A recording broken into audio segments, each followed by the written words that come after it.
Venezuelan president Nicholas മദുറോയും ഭാര്യയും ന്യൂയോർക്കിലെ Brooklyn jail അറയ്ക്കുള്ളിലാണ്.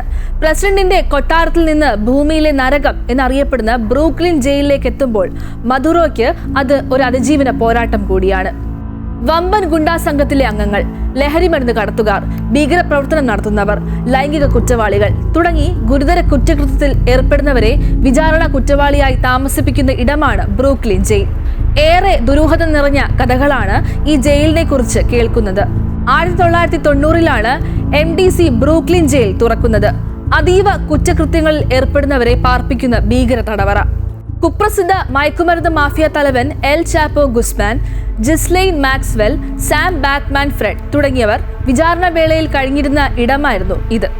അതീവ അപകടകാരികളെ പാർപ്പിക്കാൻ പ്രത്യേക സുരക്ഷാ ക്രമീകരണങ്ങൾ ഇവിടെ ഒരുക്കിയിട്ടുണ്ട്.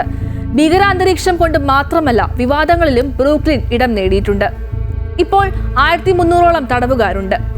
2007-ൽ തടവുകാരെ മർദ്ദിച്ചതിനും സ്ത്രീ തടവുകാരെ ദുരുപയോഗം ചെയ്തതിനും ഗാർഡുകളെ പുറത്താക്കിയിരുന്നു. ജയിലിന്റെ ദുരവസ്ഥയും ഉള്ളറകളിലെ ക്രൂരതകളും കാരണം പല ജഡ്ജിമാരും പ്രതികളെ ഇവിടേക്ക് അയക്കാൻ മടിക്കും. 2024-ൽ തടവുകാർ സഹതടവുകാരെ കൊലപ്പെടുത്തിയ സംഭവം ജയിലിലെ സുരക്ഷാ വീഴ്ചയെക്കുറിച്ചുള്ള ചർച്ചകൾക്ക് വഴിവെച്ചിരുന്നു. 2019-ൽ രാജ്യം അതിരൂക്ഷമായ തണുപ്പിനെ നേരിട്ട സമയം ഒരാഴ്ചയോളം ജയിൽ ഇരുട്ടിലായിരുന്നു. ഇവിടേക്കാണ് വെനസ്വേലൻ പ്രസിഡന്റ് നിക്കോളാസ് മദുറോയെ എത്തിച്ചിരിക്കുന്നത്.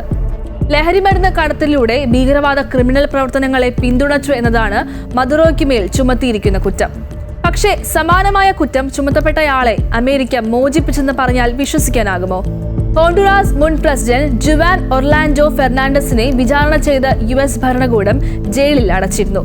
കോടതി കുറ്റക്കാരനാണെന്ന് കണ്ടെത്തിയെങ്കിലും ചില താല്പര്യങ്ങൾ കൊണ്ട് ട്രംപ് ഭരണകൂടം അദ്ദേഹത്തിന് മാപ്പ് നൽകി. പക്ഷേ മദുറോയ്ക്ക് ട്രംപ് ഭരണകൂടം വിധിച്ചത് വിലങ്ങും തടവറയുമാണ്. ഈ ഇരട്ട നീതിയെ ലോകരാജ്യങ്ങൾ വിമർശിക്കുന്നുണ്ട്.